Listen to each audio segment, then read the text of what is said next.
This is Chris Long. You're listening to Missin Curfew. Fella. My man. Fellow Fridays continue here. As they should. Week 1 of the football just ended. You took it on the chin. I took it in the beak, You took chin, everywhere. You took it hard. You took it so hard that the eyes. It scared you off gambling, perhaps, I which mean, I don't think you're talking. I knew you were talking from a guy who was upset, and I was just trying to support you, but I knew deep down that we can't keep you off the schneid forever.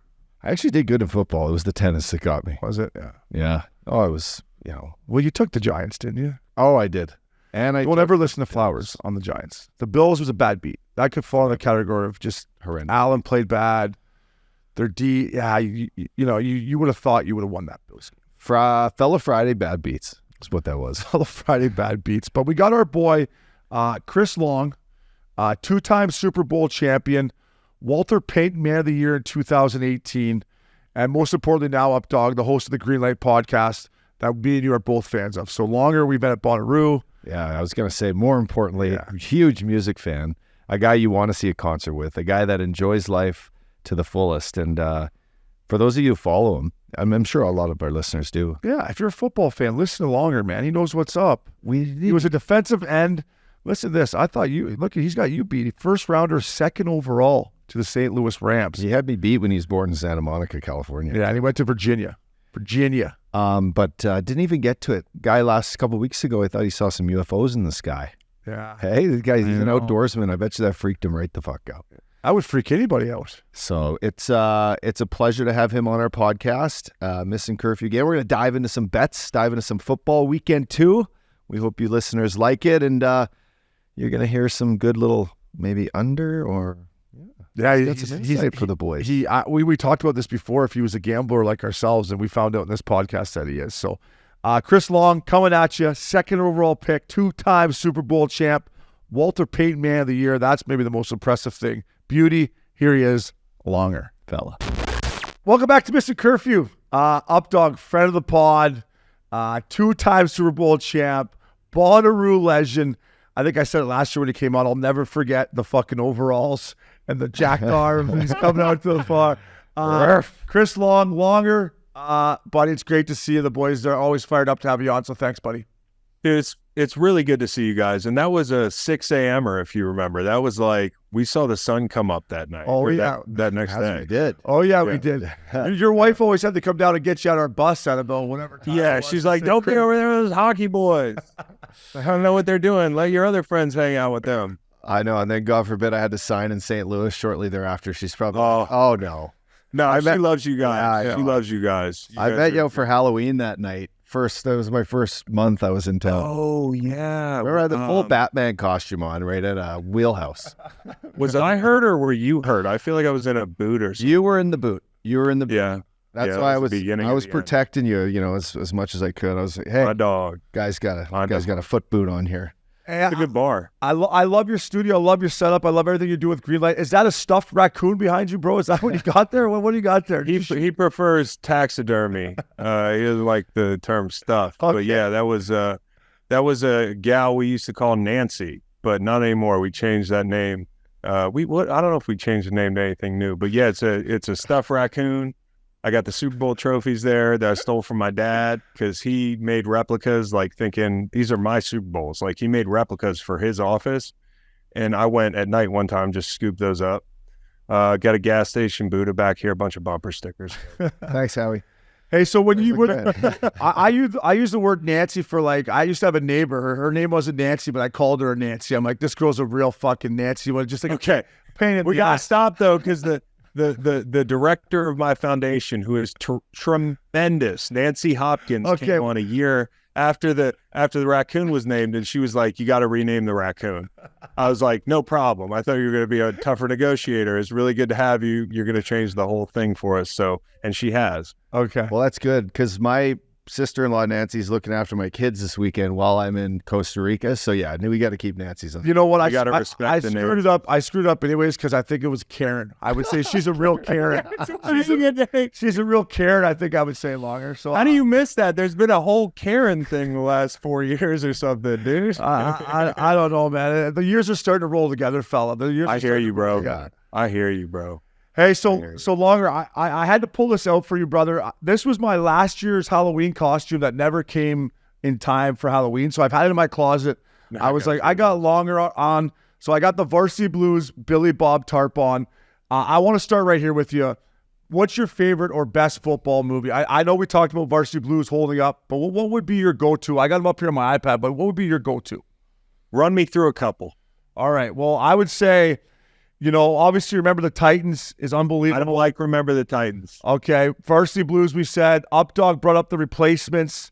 Any Given Sunday. Any Given Sunday, well, it's like dizzying. We just did a movie review for it. It's got like 1 million cuts. It's like you feel like you're going to have a seizure watching the fucking movie. And it's kind of like jumbled together. It's a really intense, deep movie. And it's like for a former football player, it's kind of like it. Like there's some things that are embellished, but it's kind of like it in some ways. Yeah. I'm going to tell you what my favorite football movie is all time, my man. I want your reaction. My favorite football movie is The Program. Oh, it's a great movie. It's not supposed to be real. It's like guys headbutting the car window. The whole thing. Vladimir, starting defense, place at the table. Hey, Kane is able, bro. Kane is able. I just am really hard on sports movies. I don't know about y'all, but like having played, you kind of feel like, what the fuck? That doesn't happen. Yeah. So, but I do love, The Warrior. That's probably my favorite sports movie. Okay, the fighting good one. The fighting. Yeah, that movie's unbelievable. Yeah. That's North Dallas 40. Right? North Dallas 40. My dad loves it, raves about it. I don't know if you've seen that one, but supposedly that's a good one. Oh, Rudy. We barely talked about Rudy. Rudy's a classic. Hey, Rudy. What about Waterboy? I'm a Waterboy guy. Okay, Waterboy's fun. Yeah. Waterboy's fun. I met Adam Sandler. I told him my charity was called Waterboys, and he was like, "Oh, cool." And nothing's materialized from that. But the fucking there was one other one.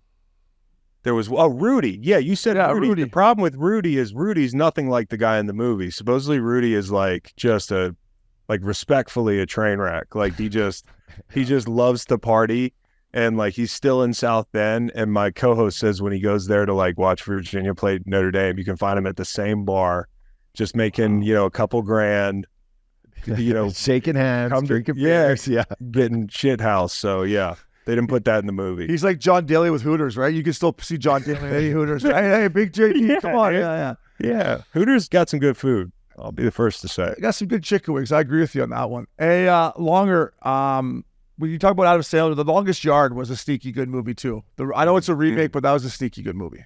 When you talk and the cast is great. There's like a lot of football players in the movie, which is great. Yeah. So I love Longest Yard. I went to Notre Dame for the first time a couple of years ago, and I never went to Notre Dame, but I grew up kind of an Irish fan, and maybe I went to a night game or whatever. But it was cool before the game. But I don't know, man. I get in there. There's no booze. There's no nothing. I'm like, what? Dry community longer. No disrespect to the Irish, but I was like, this is not what I want, man. They don't say this. It doesn't sound very Irish. No, at all. It sounds. And I'm Irish, so I know. It's a real thing. But yeah, like Notre Dame supposedly is the cleanest stadium. Like I don't know if you saw this, but like the urinals are spotless, like the whole thing. In that way, it's cool. They got this like state-of-the-art football kind of like heaven kind of place, but I'd rather go to like LSU to watch a game or something like that. I'd rather go to one of these SEC country stadiums. I'm dying to get down to an SEC game. Maybe I know you went to Virginia, but where do they come out to enter, Sandman? Is that West Virginia or Virginia Tech? Virginia Tech, dude. Yeah, it's pretty. I gotta admit, they do a good job with that whole thing. So when they still played that when you would go back in there and play against them with Virginia? Yeah, well, no, they just do it at home, and they do it before the dudes run out, and like Blacksburg is like country. It's like just farms and there's nothing there, and Virginia Tech is like, it looks like a military barracks. Like that's what kept me from going there. Like I went to visit and I was like, I look like I'm going to reform school. But, it's kind of like when you get out there, the whole town is there, kind of like an SEC situation. And they start jumping up and down during Enter Sandman, and the whole stadium shakes. Like you can feel it. It's nuts. Dude, it gives me goosebumps anytime I see it. It's crazy. Is there a place that you recall, like when you played, that had some sort of vibe like that, where you just knew going in, like heads up? Oh, yeah. In the pros, like the Superdome, that place looks like it's going to fall over. And like you get in there and Saints fans have been drinking since like yesterday. And it's New Orleans, so they party and they play, I guess it's Yin Yang Twins, like Get Crunk or whatever, every time they score. And back when Drew Brees was the quarterback, it was like they scored a lot. Yeah. So that song was like, I'd be like 3 a.m. in bed because I can't go to sleep because I drank too much coffee. And I'm just like hearing it in my head, like when you leave a concert. And the other place is Seattle. Seattle is the loudest place in the NFL. I mean, it is something with the engineering of the stadium, like literally the sound reverberates. And then the third one for me is Kansas City. Yeah. Now, Kansas City is like right there, Arrowhead. But I got to go when my brother was playing, and it was like a college stadium, which I love. I hate the new stadiums. And this place is like, you feel like it's 1987. I know Arrowhead. I love that. Yeah. Hey, so it's cool. You got to check it out. By the way, while we're on the topics of tough buildings, I listened to your latest with Jay Cutler. And you brought up a couple good questions with him about like, guys that he was intimidated by, or maybe other guys that, that he hated, and the Phillip Rivers thing. I love that back and forth. Was there a guy who you would stare down on the line and you knew he had his number, or maybe like vice versa? Was there always a guy that you're like, fuck, I got to battle this guy tonight? Yeah, there were a couple different ones because I was in the NFC West. So like when I was there, it was Tom Cable, Seattle, zone, physical, like hit you after the whistle type guys. San Francisco was like gap scheme, downhill, Frank Gore, big ass O-lineman, Boone, like Anthony Davis, Ayupati, like fucking big human beings. And so like in our division, it was like a bloodbath. And when we'd play San Francisco, there was a young kid named Anthony Davis from Rutgers. And I got no issue with the guy. It's been 10 years, but like we really hated each other. And I think what I realized after like 3 games was I more hated him. He must have said something, but it just stuck in my head. And, you rarely openly talk about another player because I don't believe in bulletin board material. Like, I just don't believe in giving it. What's the point, Yeah. But I would openly talk about this guy, and, like, I couldn't wait to play him. And I had some good games against me, and as he got better, like, there were some good battles. There was a guy in Seattle named Breno Giacomini, and he's this, like, huge Italian guy from like Long Island, like way out on the tip, unless the tip is like, somewhere really nice. Like this guy was like Montauk. He was a rock eater, dude. He wasn't a Montauk. He wasn't at the surf lodge. He wasn't at the surf lodge. Yeah. He wasn't at the surf lodge. No, I don't even know where that is, but he wasn't there, dude. He was like jacking a car up somewhere. Like he was a tough guy. But I used to get after him in the pass game, but I knew he had these vice grips, and like in football, you got to get people off you. Like you could play a block, you can be strong enough, but if you don't have good hands and shed blocks, you're going to end up trying to make a tackle with a 300-pound guy on your back, and he's going to drive you to the ground and finish you. And that was Breno Giacomini. And when I tell you he played like through the echo of the whistle, it was like echo's over, he's still playing. And that whole Tom Cable group was like that. So we had our little battles. Hey, Longer, you were an old school guy when you played, and we talk about old school hockey here, but old school football. I'm only bringing this up because I watched the 30 for 30 on the '85 Bears. Like when you look at football back then, are you like, holy fuck, or you're like, I could have thrived in that era, or what's your thoughts on that kind of? It's like a mixed bag because like it's hard comparing eras, especially with like pass rushers. Yeah, like guys in the '80s were a lot smaller. I think. I don't want to talk out of my ass, but average tackle was definitely under 300 pounds in the 80s.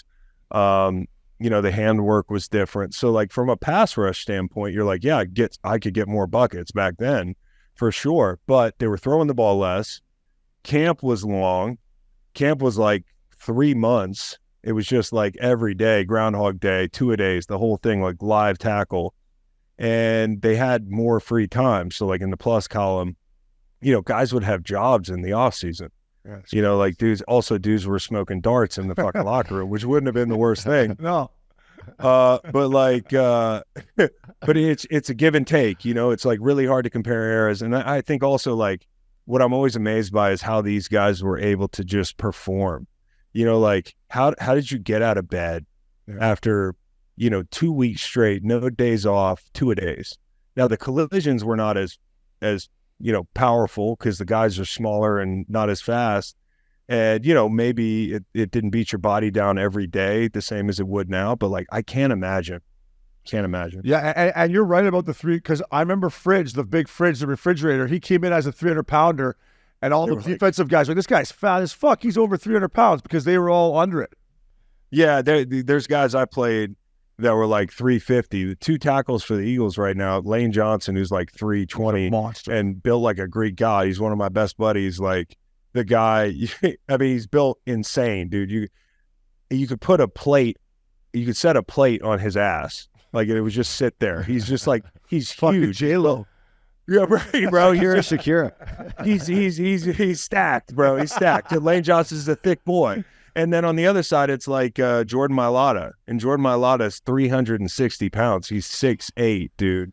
And like they drafted him as a rugby guy. And I remember sitting in a diner. I had just been camping, and I came out of the diner, and I'm all hungover with my buddies. And on the screen, because there was the late round of the draft was yesterday, they're like, in the Eagles draft this fucking huge rugby player. And I'm like, well, that's not going to be fun at all in practice. And thankfully, he's the nicest guy in the world. He can sing. He's been on The Masked Singer. But that motherfucker's huge. I played guys who were 350 pounds on the regular. And the average guy, if we played a guy who was 300 pounds, I'm going to bull rush all day. Yeah, like I'm getting in his chest. Yeah. So it's changed. Hey, I want to ask you about the whole Hard Knocks thing. Like, first of all, did you ever do it? And second of all, when you watch it, is it like authentic? Like, obviously you've been in that situation, or do you think it's kind of, what's your feeling as an ex-player on Hard Knocks? Because I love watching it. Yeah, I loved watching it when I played, because it'd be funny. You'd be sitting in the hotel. Like, you guys know how it is. I don't know if there's like a training camp period in hockey, but we'd be holed up in this thing, and there's like no contact with the outside world. And you see your family during the day, but it's nice to like sit down in your hotel bed, pack a dip, and look and see how the other side's living, like what else is going on out there. And, it's because you identify with it so much as a player, there's something to it. Now, they just changed the rule with the cuts. And as a football player, I'm all for it. Actually, my old GM, Joe Douglas, who's in New York now, is the guy who was the catalyst. Him and Robert Saleh were like, we're not cutting guys on camera. And Joe used to be the Grim Reaper, the guy that we call the Grim Reaper, that would come downstairs and get your iPad, the playbook back in the day. And I think that had a lot to do with it. As a fan, I get why you want to see that raw emotion and that drama, but you have to understand these guys aren't getting paid to do Hard Knocks. It's not like they're going on The Bachelor and opting into this like immersive reality show. So I get that. Hard Knocks, it's got staying power. It's tremendously produced, but it's tough on the players. Like when I was a player, we dreaded having Hard Knocks, because I don't want cameras in the fucking locker room, and your worst moments are captured. You're going to have bad moments. Yeah, it's almost dreading training camp enough, let alone being on camera and on the bubble. If I was doing that fucking VO2 test, they had a camera in my face, I would have been like, get that fucking thing out. I'd rather have a choice out of 25 bachelorettes. Yeah. I don't know if I need to be going up and battling this guy on the line all day long. It's a long camp is a grind, man. It is a fucking grind. And even the new CBA like changed the whole thing, so you don't have 2-a-days and shit like that, but it's still a fucking grind. As you guys know, being athletes and having it's 6 weeks of that every day. Totally. Longer, you team me up. Let's talk some NFL now, buddy. I just curious. You talked about training camp week 1. To me, what's it harder on, the defensive players or offensive players? Because I've noticed in week 1, some of these defensive guys, man, as the game goes on, they're getting more gas. Like throughout your playing career and watching now, do you think it's harder on the D week 1 or the offensive guys trying to figure out their timing? So you make a good point. I think, the conditioning aspect is always harder on the defense because the offense sets the tempo. I mean, you can go hurry up. I can remember playing in Tampa week 1. It's like fucking 100 degrees. I'm like praying they don't go tempo. The whole week you hear they might go tempo. It's like a fucking rumor that's going around the building. Everybody's like, oh no, drinking as much water as possible.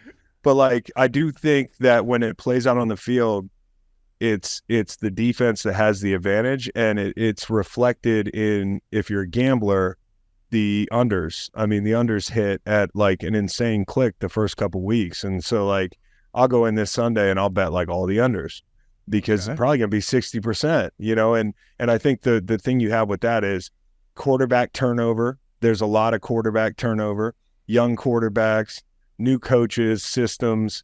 Offenses are really complex, and there's less time for offenses to get on the same page in today's NFL with the new CBA. Offensive linemen, they need a lot of time to work together. Defensive linemen, our meetings are like, all right, we could leave at 8 o'clock, but we got to play busy till 10 because we've watched the same cut-ups. Like, it's a lot simpler. Yeah. O-line takes a lot of prep. So there's a whole lot of reasons why I think it's the defense. But from a conditioning standpoint, you look at those Chargers and Dolphins players late in that game, I mean, they are running up and down the field. Yeah. And even the Chiefs defense with the Thursday nighter against Detroit, those boys were, I know that feel longer. That's over. I'm sitting on the couch being like, early in the season, I get caught in the D zone. I'm like, oh my God, this hurts. This hurts. This has hurt my lungs, man. There's no way, man. I shouldn't have went to Bonnaroo. Fuck. But there's no way to get into football shape except playing football, and that's the whole like balancing act of preseason. Is like, how long do we want our guys out here? You're always going to be gassed week 1. I just wanted to jump in. The talk of the town was September 11th, and Rodgers carrying that flag to 4 plays later, he's hurt. Yeah. Heartbreaking scenario, tough on all fans. Doesn't matter who you are, it's tough to see. Your thoughts? I just want to touch on the turf because we brought up on our podcast this week about like comparing it to hockey ice, right? And like some teams have just, it used to be really bad, but if in a hot climate, it was bad ice and sloppy ice. Guys are prone to injuries, whether it's like along the boards or whatever. And then someone that had great ice, you just look forward to those games.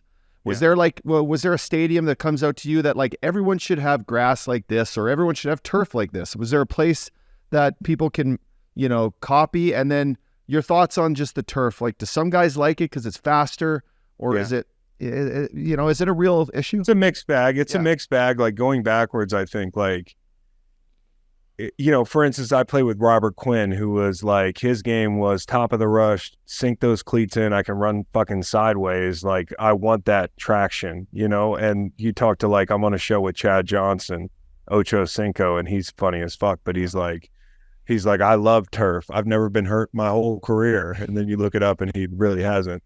And he's like, you got to build a callus in your joints by running on it. I'm like, no, dude. Like when I got off that shit, I needed more Toradol.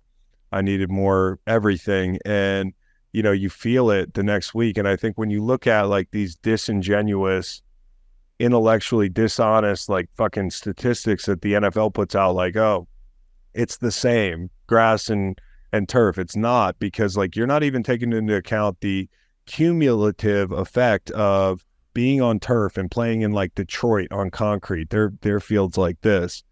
Like, what does that do to you the next week? You got all this inflammation in your joints. You're fucking jacked up. You might have another injury because of the turf. And then it compounds on grass or wherever you're playing. And, on the other side of that, grass can be dangerous too, because like Chicago and like Pittsburgh, for instance, are like really bad surfaces. It's hard for them to keep grass. And like if you watch the Steelers this week, Patrick Peterson fell down his first fucking play that Ayuk hit him in the red zone. And, guys are falling down. Deontay Johnson's falling down, and they play there, and for the little guys, like they want to be in those fast cleats, those little sprinter cleats, and they hate hearing put on the right cleats because that means you got to wear like lineman cleats out there. So there's definitely a gamesmanship, and there's definitely an issue because it does shorten careers. I believe that. I played on turf for 8 years in St. Louis. And I think, had I played on grass, I would have played another few years. I mean, I could have kept going, but part of it's because of how slow I was or how inflamed my body was. And when I was in free agency, I made decisions based on going to a division and a team that plays on grass. Yeah, and longer with the turf, like the wear and tear of not that you were falling down a lot, but like the burns you get and stuff like that over the course of a season, that's got to wear on you as well, right? Like you just got to be like, no, it fucking sucks. Turf burn, man. Like let's go. Yeah, it sucks, dude. It sucks, and then you get turf burn, and it'll turn into MRSA. I had a teammate, and this wasn't the turf, but he had part of his foot amputated. Like guys, like MRSA's a hard thing to deal with, and so like guys are getting these bad burns and shit, and they're coming in and trying to get in the hot tub. It's like, what are you gonna do? Not get in the hot tub? They wrap you in plastic, like that's gonna do it. So yeah, everything about it sucks, in my opinion. Hey, Longer, is that a conversation that you boys with the NFLPA are having, after every year? Is that the boys come on and say, this is how we feel about it? Like, how seriously is it being taken by the owners, I guess, of the NFL and the commissioner? Well, the owners, I don't think, want to put grass into their fields. It's more expensive and all that stuff. And you heard David Bakhtiari talking about, like, the World Cup's coming. They got grass, no problem. They mandated it. And I totally hear what he's saying, but, like, I think soccer wants the ball to skip. I think that's why, they want the pitch to be slippery. And so, like in football, these owners, they don't want to fork over the money. So you ask these coaches about it after the game. Like you ask Robert Saleh, what's he going to say? Like, what you should put turf in or grass in. I mean, I do think the owners are hesitant, and I think they pinch every penny. But when you look at it from a standpoint of business, Aaron Rodgers was supposed to be on primetime TV fucking 5 times this year. Yeah. Now what do you got? So, like, put the I know New York might be a bad example. There's 2 teams that play up there, but put the turf, to the side here. It's not the most important bargaining chip, and I do think next CBA there will be something about this. Daniel Jones wants grass too because he doesn't want those little black pebbles all over his spot. Every time he got fucking sacked, I'm like, that's a tough look, man. That's a tough look. Cutler told me they outlawed the pebbles in the Netherlands because they cause cancer. And I remember I used to fucking do snot rockets like the next day, and there'd be like a black pebble that would come out, dude, because you're like, your face is in it. You're like hitting the ground hard, and it's kicking up off people's cleats and into your face. It's bad. It's just bad news. People in the Netherlands, they're looking up some fascinating stuff. Yeah, I mean, I thought that, I was like, you got to get rid of these little rubber pebbles or whatever. They can't be good for anything. Hey, so speaking from a guy that's one with the importance of having 2 quarterbacks, you guys in Philly when Wentz went down, what do you think the Jets do? Is it something you think they address right away? Is it something you give this kid, another good look because he's learned from A-Rod now for a few months, but what do you think they address, and who do you think it'll be? Well, one, I think that as a player, and this can cloud my judgment as an analyst, but like, that's a great team, man. They deserve, I picked them to win the Super Bowl. They deserve a chance to compete for that thing. It's like, it's easy as a owner or a GM to say, oh, not this year. But these guys are out there, shortening their lifespans, man. Like, it's hard in football to punt. In basketball, you want to tank, all that stuff. It's so hard in basketball. It's so easy in basketball. They have like mechanisms to keep you from tanking, like the playing game and shit. But like in football, there's nothing. So yeah, it's tough, man. What was the fucking question there, Albert? Just who do you think they get? Like you guys had Big Dick Nick come in and win the fucking Super Bowl. They talked about. Oh, who do they get? Who do they get? I'm thinking. Yeah. Okay, like they get. So if it was me, you don't want to ruin Zach Wilson's confidence and bring in Nick Foles. By that I mean you just alluded to it. You don't want to be in the shower with Nick Foles and then go out there and feeling. But like I think swagger, fuck. I think they got to go get somebody, man. Like, and I don't think they're going to do it right now because it's kind of bad optics if you're like the Vikings, who I don't think are very good, to dump Kirk Cousins right now because like it's week 1, week 2. But I think as you get closer to the deadline and you get a little bit more of Zach Wilson, and you see like, hey, if we're 3-4 at the break, like we need to go get somebody. And, if you look at the cap numbers, I threw out Matt Stafford because he's worth like 1.5 in base salary, but his contract's enormous after this year. So probably not Matt. And some Rams fans think, hey, we're trying to win the Super Bowl. Good luck. But like, Kirk Cousins costs like 8.5. He'd be a great guy, and he's like up this year. So you could go trade for him, and then after that deal with it, because Aaron Rodgers next year is going to make a bunch of money. If he wants to come back, he's going to come back. So in my opinion, you make a move, but they probably don't make it in the next 3 weeks, I don't think. Fucking staff laid it to me. I took the Seahawks longer, and the staff just put it right to me, bro. Buddy. They put it right to me, dude. Buddy, I had a little money line parlay with those jokers, and they didn't get off the bus. So that's what I get for betting on Geno Smith longer. That's what I get for betting on Geno Smith, brother. They lost their tackles, and they had a terrible game plan. I think the Rams are not as good as they looked. I need Cousins to stay in mini because I picked Jefferson first overall in our fantasy. So I think he's getting buckets no matter what. Okay, good. Don't worry. Yeah, if you're throwing to Jefferson, he's going to catch the fucking thing. Hey, Longer, I want to stay with the Jets, less than the Jets, and maybe I drank the Kool-Aid on a Hard Knocks or whatever. And I was with you. I'm like, when Rodgers came out there, like up, you said, with the flag and just as a football fan and everything, I was fired up. But like, I kept hearing about their offensive line, bro. Their offensive line's weak. And I know it was a freak accident, but if you're a GM of this team and you bring Rodgers in, I get it. You got to have weapons around him. But is offensive line not one of the things that you got to shore up before you bring in a 40-year-old quarterback? So two things. Like first, and I was the same as you, where I'm like, there are tackles out there. One of them's David Bakhtiari, who's like his best buddy, who can be had. There's plenty, but I do think they like who they have. Mekhi Becton had a good camp, and quite frankly, he played well the other night. His issue has been durability. Dwayne Brown is serviceable, man, at this stage in his career. I'm just worried about durability. The other night they go knock down protection early, and honestly, the irony is because people are killing Dwayne Brown, and at first glance, I'm like, yeah, that sucks, but that ball's got to be out. You got to hit the slant or whatever. It's not supposed to be a long down back there. Mm-hmm. And so I think that happened to be ironically a freak accident when you look at it this way. But I do think they should shore up that part. The interior is really good. Like Elijah Vera Tucker, Tomlinson, they run behind those guys. They ran a lot of, dive solid, which is just like, hey, doubles inside and we're just going to run the ball up your ass. Like they did that the other night a lot. And so I think the run game with Breece Hall is going to be a big thing they lean on.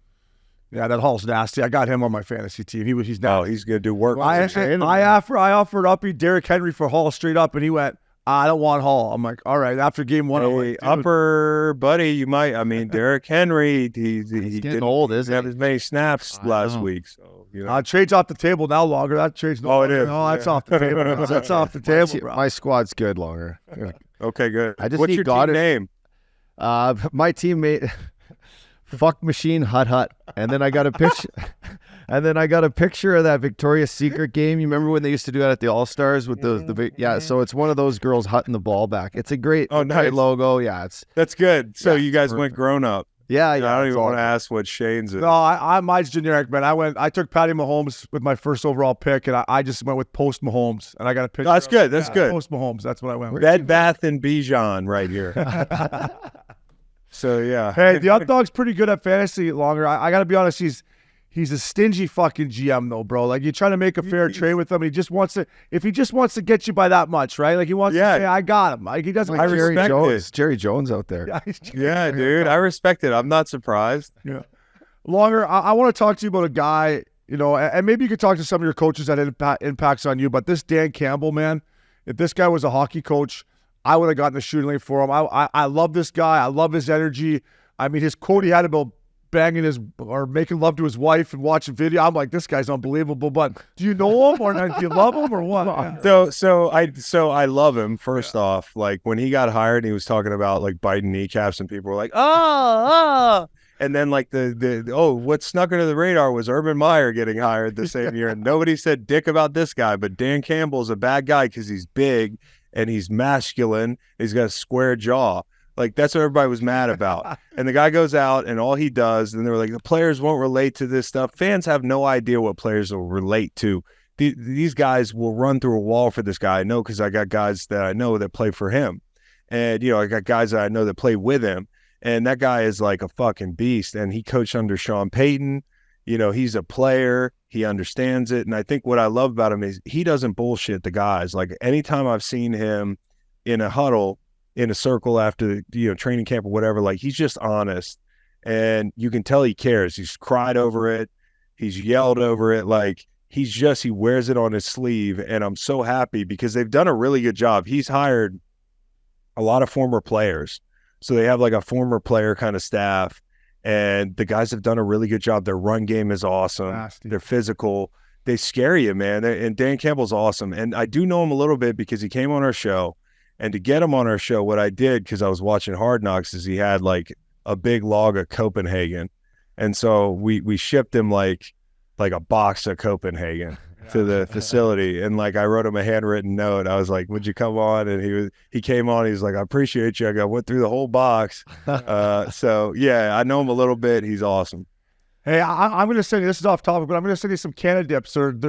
It's kind of a CBD chew. It got me off chewing. I'm not saying I wanted to quit chewing. I quit. You did? I'm on the Zin. I'm on the Zimbabwe. Listen. Which is better. There's some Cannadips then, and you can try these out. It's just straight CBD. You're gonna like them. If you like the Zins, you'll like these. I'm in it. Yeah. Okay. Cool. It doesn't quite give you the spike that I take a Zin and I'm on the floor, but these are great. You put a couple of those pillows in, man, you're wide awake. Like for me, I can't drink coffee, so I get in the morning, throw 3 6s in, and I'm buzzing. And then before you know it, you're going through a 10 a day. Longer. Let me ask you about what big time news here in Colorado in the college football. Yeah. With Deion Sanders and primetime and just his Coach Prime, baby. It's like personal. I get to watch these motivational speeches, and in hockey you kind of get them, but you don't. You play 82 games, like you're not. It's like okay, I don't need to be spiced up that much tonight, coach. Like but this guy seems to get these boys like. You're like, Coach, I got a broad lineup after the game. I'm all good to go here. Don't worry. I'm going to give everything up. Don't worry. There's no incentive. Motivational speak for that guy over there. It doesn't look like he's got anything. You guys are so chill, though. You guys are chill. I can't imagine there being a lot of yelling. It's like, oh, let's go get him. Longer.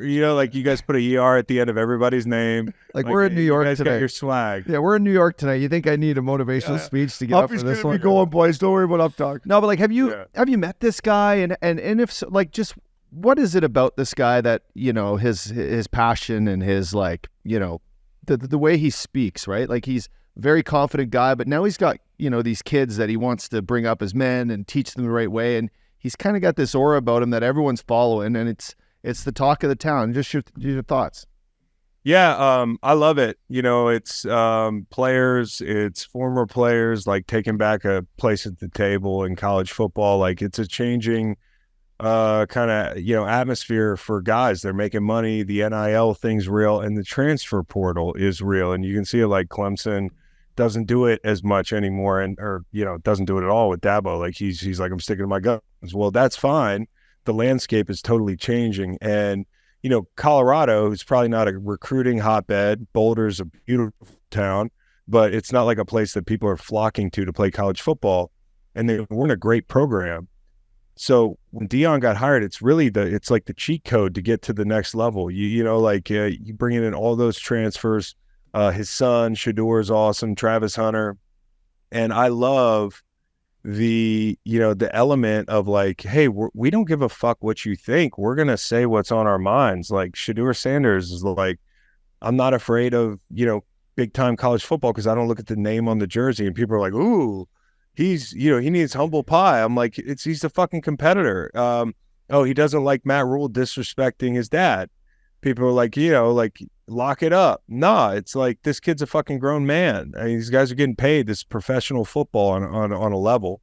Yeah. And this week they're playing again, and the Colorado State coach takes a shot at Deion for his sunglasses and shit. And there's going to be another spicy post-game interview, and I love it. Like, it's kind of like wrestling, it's like, it's getting and they're a good team, I think they're going to have tougher tests the next 2 weeks, USC and Oregon, and, there's Oregon State's looming. And so, it's fun right now. Speaking of wrestling, Vince McMahon finally handed the keys over. It's no longer the WWF or WWE is no longer run by Vince McMahon now because it went public yesterday. 45 years, 50 years public, since the early 80s. Who's taking it over? Well, they started that company called Endeavor. No, it's sold to the WME or Endeavor. Okay, bought it. Yeah, I went to one last year and I was like, what have I been missing, bro? Like, I know it's not real, but I'll be damned, I'm into this. Dude, I heard Hogan on Rogan a couple weeks ago, probably 2 months ago now. And just talking about their schedule, as when you talk about schedule, but these wrestlers, as you would say, I mean, they jump in the van, drive to the fucking next city, get after it, do it the next day. Like, these guys were savages, bro. They're real athletes, man, and they're like endurance athletes because football's hard on your body, wrestling's hard on your body too. I mean, these guys are. James Laurinaitis, the guy I play with, his dad was the Road Warrior or Animal Jr. or the Animal from Road Warrior, and they called James Animal Jr. But he was beat up, man. Like you used to see it, like just him walking around, and I'm like, this it's not real, but it's kind of real. Totally. And Hogan, much like us, like as every era goes on. Hogan's like, the rings now are sick. He's like, back when we went, the rings were like this. The turnbuckle pads were like AstroTurf. Yeah, pillow fighting. Yeah. Hopefully, you didn't take too much Cialis the night before. Those tights on. You're wrestling with a guy. You're like, oh fuck, here we go. Supposedly, Like, I'm some guys, boners out there. dude, guys like Bart Scott, who played for the Jets, was like, "Oh, I used to take Viagra before the game. I didn't know it. There were guys taking Viagra before the game because it's cold out there. Supposedly, it's like it helps your blood flow. I mean, I know it helps to the fingers. Yes. Yeah. This guy won. Yeah. But he was taking it for after the game. Not sure the game won. And you taking it like this at the end of the second period? Oh, I just microdose. You just want to microdose everything, you know? It's just not a bad thing. He's like, I'm sure. What do you put in your water bottle? He's like, that's Viagra, boys. It's like she'll kick in right by the time the plane leans. We need to get together and do a different kind of microdosing, maybe above the microdosing limit. By the way, okay. Do you want to go football still? I just wanted to ask. Whatever you want. Because longer, like, so, you know, you've been retired now 3 years, right? 4 years, maybe? Yeah, it's 4, Similar to me. Yeah. Like the daily life for you. And I wanted to know, I see you're, you know, a big family guy. You're fishing, you're out hunting, you're out, you know, camping. Yeah, well, what's that daily life like for you? I know you're hardworking in the studio guy, but, you know, and come Sundays, you're probably sitting there ready to watch some football. That's work. But yeah, what's the daily life for you back out east there? In the fall, it's like a living hell a little bit because, you know, it's like in the off season, it's easier in a way because we do 2 pods and, you know, like we bullshit a lot, we do whatever, but it's also like the topics aren't served up to you. So it's a little tougher in the off season, but in a lot of ways, the off season, I make my schedule. But then the season starts and, you know, Monday I'm up doing our 2-hour show, which we're going to do live this year. And I'm doing it with Kyle and, you know, some of my other buddies, and that's 2 hours in the morning. And that takes like last Sunday, I was up till 4 a.m. I slept in the studio just to watch all the games. Like to talk about all those games, you have to really be watching a lot of film. And then we'll do a guest later in the afternoon. Then I go Monday Night Football. I got another thing to shoot after that. Tuesday morning, wake up, go to Philly to do Inside the NFL, come back for our softball games because that's important. Can't miss that, man. You can't miss the softball. Yeah, and then we finish our pod for Wednesday, and then I'm doing a little boxing. So like I'm doing some boxing on like Wednesdays or Fridays, and then Thursday we do another show, and Sunday you're just locked down. So, you know, by Wednesday, I'm like fried. The weekend basically starts for me Thursday afternoon. Like after we wrap, like I'm done, and it's fun because I can really like take the kids to school, you know, be around a lot. I think the hardest thing is like when you get done, as you know, you want to fill your time, but you don't want to be too busy. You don't want to burn out. You know, like, for sure. Yeah. And I did that. Like my first couple of years getting this thing off the ground, it was like I was working dumb. I wasn't working smart. And there were a couple points over the last 4 years that I was like, you got to like look in the mirror because you're taken away from the thing you said you wanted to retire for. You know, you wanted to be around your kids and you wanted to be, and this job like has challenged me in that way to be like, find some balance. Cause I think that's the biggest thing in retirement because you can't do nothing. Yeah. You lose your fucking mind. Totally. And if you're too busy, you'll lose your mind too. So I'm trying to find that balance. Longer, how cool is it for you? You know, one thing I love about this is I get to spend some time with the Updog, me and him in the studio. We get to go on the fella tours, but you got your bro Kyle involved now, and I've seen some cool clips with you and him breaking it down. First of all, he's a fucking monster, huh? Like, he's a monster. I thought you were a monster, but he's a monster. No, I'm a mere mortal. He got but how got a cool lot is of that? the big genes. Obviously, your dad's a legend. The Long family is a legend when it comes. But how cool is it just breaking it down with your bro and talking football, what you guys are passionate about and love? It's great because, like, I just talked about it. Like, that transition's hard. So, like, I want to be there for my brother if I can and give him, you know, something to do, too. He's doing CBS on the weekends. But, like, you know, I know the week can be long. Like, you're like, what am I doing? And so I was like, Kyle, come in, join up with us. Like, you don't have to work too much. And we'll pay you and all that stuff. It's great. Like, and for the most part, being his boss is easy. I mean, he's just, when he comes in the building, he's just all smiles and giggles. And like, actually most times I have to on Monday morning be like, hey, can you put him in a different room because I'm studying? Like he's so high energy. So I love having him in, and he brings a different element to the show where he's kind of like, you know, he knows the O-line play, he knows the offensive concepts, and it's O-line, D-line. It's a lot of fun. We have a good time. Longer, I wanted to talk to you. Talked about changing numbers, I think, this week on Greenlight, and I took Jacobs. I took Jacobs as a high pick for me as a running back, and then I'm checking out the Greenlight social media. He changes his fucking number, kind of lays an egg week 1. Do I have something to worry about here with Jacobs, bro? I'm starting to get a little concerned, and now the number change. Is he going to be all right? No, I think he's going to be fine. The number change is off-putting, though. It's not a great single-digit number. No. There's a whole way of going about choosing the number. He didn't. Anyways, I think he's going to be fine, but I don't like the number, no. And there's a couple other ones that didn't look great either. I mean, like, it's like all of a sudden, because you could, people had to do it. And last year I was like, you look weird, bud. You look fucking weird. Correct me if I'm wrong. Jacobs was he not top? He was definitely top 5 in rushing last year. Why would you change the number after you have a monster year like that? I don't get it, man. I feel like there's always some reason, and again, it's because you can, right? Like it's like it's like, hey, they changed the rule. And then you'll like roast somebody's number, and they'll be like, "Oh, well, it's because my cousin was in a bus crash. The bus fell off a cliff." And you're like, "Oh, fuck." I can't really rip you. Yeah, I can't really rip you about that. So I'm like real careful. I'm like, I'm not aesthetically into the number, like. No, but longer in hockey. So when you show up to training camp, unless you're a fucking first rounder like this guy. When you come to training camp, they give you a number much like this, 69. 47. My first training camp number was 74. That's where I was in the depth chart. So these kids will come in, they'll wear these training camp numbers, they'll light it up, they'll make the league, and then they'll change their number. And dude, I mean, sometimes it doesn't work out. You're like, just stick with the training camp number. You lit it up last year. Like, I was a first rounder and I had 72. It was just a fucked up situation. Like, I walked in and everybody had the cool numbers and they were all like grown men. And, so I had to pick this ugly ass number. And by year 3, I wanted out of that thing so bad. We had a stud named Leonard Little, and he was 91, and that was my college number. And he was my boy, and I was never going to ask. Eventually he retired. He's like, "It's yours, little bro." And I was like, "All right, cool." And I called the head coach and I'm like, "Hey coach, LL's retiring, as you know, like, can I get 91? He's like, I'm kind of wondering if maybe Leonard wants to come out of retirement at some point this year. So I think you're gonna have to wait another year. I changed it. I got some shit from the fans, but thank God, because 72 was ugly.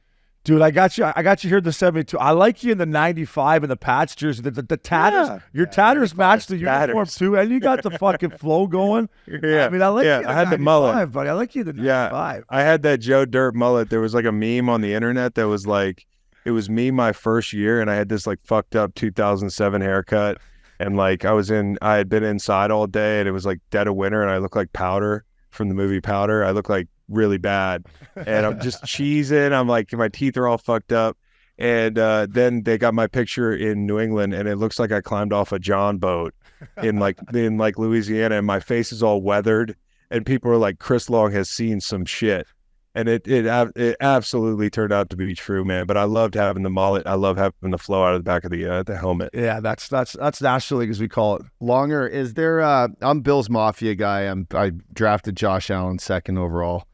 That was a terrible outing on Monday night, obviously, the circumstances with Rodgers and all that stuff, but is there anything to worry about in Buffalo right now? And is the Diggs Allen, is there a feud there? Is that fixable, do you think, or is it still lingering since last year? What are your thoughts? So I can't speak to the feud because, you hear things and, you'll text a buddy and they'll be like, "Oh, it's actually not this. It's him and the coordinator," or whatever. And I'm not saying I know it's him and Ken Dorsey, but there were some things with him and Ken Dorsey. Like, I think in general, the sense I got was like, there was some reluctancy to do some of the things he was doing from a scheme standpoint there. Having said that, I think the biggest problem is like Josh has to learn how to play at different speeds. Like in that game, when Aaron Rodgers goes out, you have to change your speed. You have to pump the brakes a little bit. His 3 picks, I mean, he's forcing the ball into double coverage. On the second one, they're up a touchdown. They have a chance to go up 10 against the Jets in the third quarter. That's the game. Yeah. Right? And so instead of taking the check down and getting to 3rd and 7, he's just punting the ball. And, he's got to be able to turn it down a little bit. Having said that, I don't love their scheme. I think Dable was amazing. I don't know. The creativity in the pass game is like, it's either a deep shot or something quick. And I'd like to see them work the middle of the field, the intermediate stuff. Yeah. Hey, Longer, you were talking about taking the under in the first couple of weeks. We have a segment here at Missin Curfew, not a segment. A T-shirt says "Take the over" in hockey now because there's goals everywhere. I know it's week 1, but the Miami Dolphins, bro, is it safe to say to our listeners here at Missin Curfew that the over might be a good bet as Tua and Tyreek move forward here? Because that was fucking some poetry there. That's what Vegas wants you to think, man. I think this weekend might be an under game, but that's just because like New England's defense so stingy and they have such a good scheme kind of adaptability to be able to like, hey, we got some guys who can cover, we got guys who can rush. Tua was clean last week, and I think he did a great job. I'm not taking anything away from it. I mean, his fourth quarter was the best quarter of football I saw from a quarterback in the league on week 1. But New England is a different beast. You couldn't get home. You have 2 tackles who are kind of like, in Miami, and they played really well. And when you got Bosa and Mack, but not really a lot inside, Tua was clean the whole day. I think New England dials it up, and it's a different kind of matchup. But the Dolphins are so hard to stop because they create space. I mean, the slant to Waddle the other day went for like 40 yards, 7-yard route. And linebackers have no shot. You got to have really good linebackers in coverage to be able to hang with them. Like a San Francisco, that's a hard day for them. The Niners looked good. I know it's week 1 and Kenny Pickett's a second-year quarterback, but I mean, they went into fucking Heinz Field and laid the whoop down. Hey, I got to ask you about the Patriots. You played for this guy. You won a Super Bowl with him.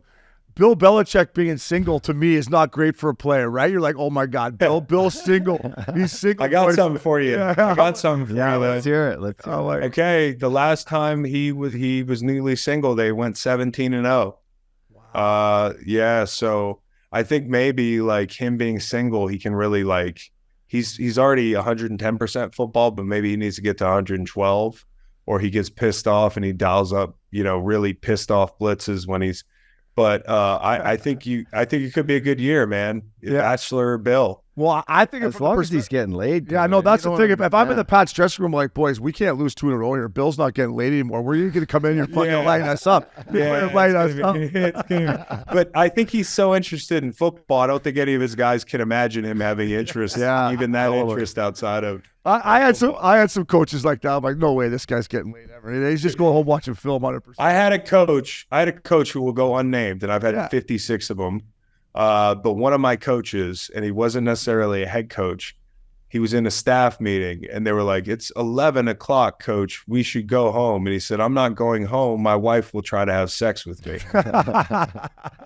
I'm like, what's wrong with you guys? Come on, man. They just don't have lives. Yeah. Longer, I'm going to give you my 2 that I think are fucking locks this week. And I know we're boys, but I want your honesty, brother. I got... Give me honesty. I think Buff rolls the Raiders at home. Yes. And I think the Cowboys maybe knock Zach Wilson out of the game against the Jets. I think they roll the Jets too. So this is interesting. I gave out locks this week, and I went 3-0 week 1. So maybe fade me now. Yeah. But I had Bills rolling because I think like Vegas knows what they're doing. Oh, it's a lot of points. The Bills lost. The Raiders might be good. They're not good. Yeah. Bills roll. Okay. I gave out the Jets at 9.5 because I think at the run game there's something there, and the defense is good enough. Dallas blows people out, and then they do some bullshit like the next week. And so, like, I think that's another situation where they're like, the public's going to be on Dallas. No way Zach Wilson gets it done. I don't know. Maybe they could win the game. I don't know. This could be bad for anybody. It's like, maybe I'll listen to Green Light, and then they get their ass kicked. No, if they're listening to this podcast, they've lost lots of bets, brother. All right. I lost like 16 straight last year. Well, we've all had those days. And then I can't remember what the third one I gave out. What was the other one you said? I said we covered the Bills. We said the Cowboys. I got a Monday nighter. You got the Patriots minus. Oh, I had the Eagles. I like the Birds tonight too. I like the Birds tonight. I got the Eagles. I think you could look hard at the Chargers now that it's 2.5. Man, the unders, just bet as many as you can, like especially in the games that you're like, that number looks low. Like if it's 38.5, I'm back. Washington and like Up dog retired. I said I was done gambling after week 1. I was like, this fuck yeah. He's back. I hit my bookie with a 7-iron if I keep it up. Hey, Longer, I like the Browns Monday night. Steelers, Yeah, Browns. it's hard not to The like Browns them, are but good, man. They just ran over the Bengals. But the Browns always beat the Bengals up. Joe's 1-5. It's a bad matchup. The Bengals always play bad to start the year. Pittsburgh, better than you think, maybe. And I think they want you to look at that line and say, hey, it's not that many points. Longer, like I catch myself betting money lines and football favorites. Is that just absolutely stupid? Like, or like, is that stupid or what, bro? Is that stupid? I got an alter ego, Chase Long. And sometimes when I get into chase mode, like especially my first couple years out, I would just angrily hammer like a money line. And it was always a 4 p.m. or a night game because you're down. Yeah. So I can remember like one time I was down like big. I was down like a car. And then Brady's playing the Saints. And, you know, like the Saints had his number. And I wish I had gotten the memo. But like they scored like 6 points. They lost like 9-6. And I can remember going out to my car, shutting the door at 1 a.m. after we shot our show, and just screaming at the top of my lungs as loud as I could for as long as it took to get it out of my system. You know, the mornings you wake up after you lose a bunch of money. Oh yeah. And it's like it takes you a second when you wake up and you're like, oh no. What did I do? You're scared to look at your account. You're like, I know this is gonna be ugly, and then you're like, oh, it's worse than I thought you was. There was something that I fucked up last night. What was it? Oh my God. Yeah, I also bad one. The Bears have lost 11 straight. The last game that they won, trivia, would be October 24th of last year against the Patriots, and I bet the Patriots money line big. So I found the one wrong day to bet somebody who's playing the Bears. So I have those streaks too. And my method behind it is like to take the points right out of it, right? Because you know, at the end of the game, who knows, a play here or play there, or an interception, pick six or something. Like, take the points out of it. But some of these money lines, bro, are like minus 600 and stuff like that. Like, it's just... Well, it's mathematically not sustainable. I mean, like, if you do it every game, you're going to lose your ass. Like, so the way you got to think about it is like, if I can't scale this bet, maybe it's not a good bet. You know, I was a big teaser guy for a while. I still am. Loops loves teasing it. Loops loves teasing it. He loves Packers in the over. That's he teases everything. I think he's bet Packers in the over every game for about 12 years. Tell him I said, keep it up. Yeah. I love it. Packers. I mean, I love teasers. Yeah. Hey, call them that for a reason. Yeah, exactly. Longer. I kind of like the Broncos at home against the Commanders at -3. How do you feel about that at Mile High, fella? Oh, I like it. I mean, I'm probably not going to touch that game. No? Because, one, I can't watch it. There's no way I'm going to pay attention to that game in real time. Yeah. But also like, yeah, this type of game, you're like, oh, I got the Broncos. You look up at the third quarter, it's 9-6, and you're like, oh, my God, I got to change this channel. I'm not doing that one. I like the under there, though. You like the under? All right. Yeah, it's like 39. Hey, we've got to know Sean Payton a little bit over the years through our boy John Cooper, the coach of the Lightning. I love Payton, great guy. How do you think it's going to unfold? So, you know, we're like, are they going to get it going or what? I mean, I hate Russell Wilson. You have to comment on that, but I just think he's such a pussy. But it's hard to figure. Sean kind of said that without saying it. He was like, you got to stop with this, like, kissing babies. You need to walk around and punch some babies. He was joking. Like, made me think of it. You know the scene in The Campaign, which is a great movie. I love that movie. It's such a good movie. Love that movie. But like, you know, I think Sean's a great coach. He also had a lot better personnel at times. And we had Mickey Loomis on the GM for the Saints. I absolutely love the guy. I mean, he was awesome. And if you look at his track record in New Orleans, like, Sean gets a lot of credit, but all they do is draft great players. And, you know, he brought like a power kind of scheme with him, like in like guys like McGlinchey, who he brought in. They're going to want to pound the rock. He loves his tight ends.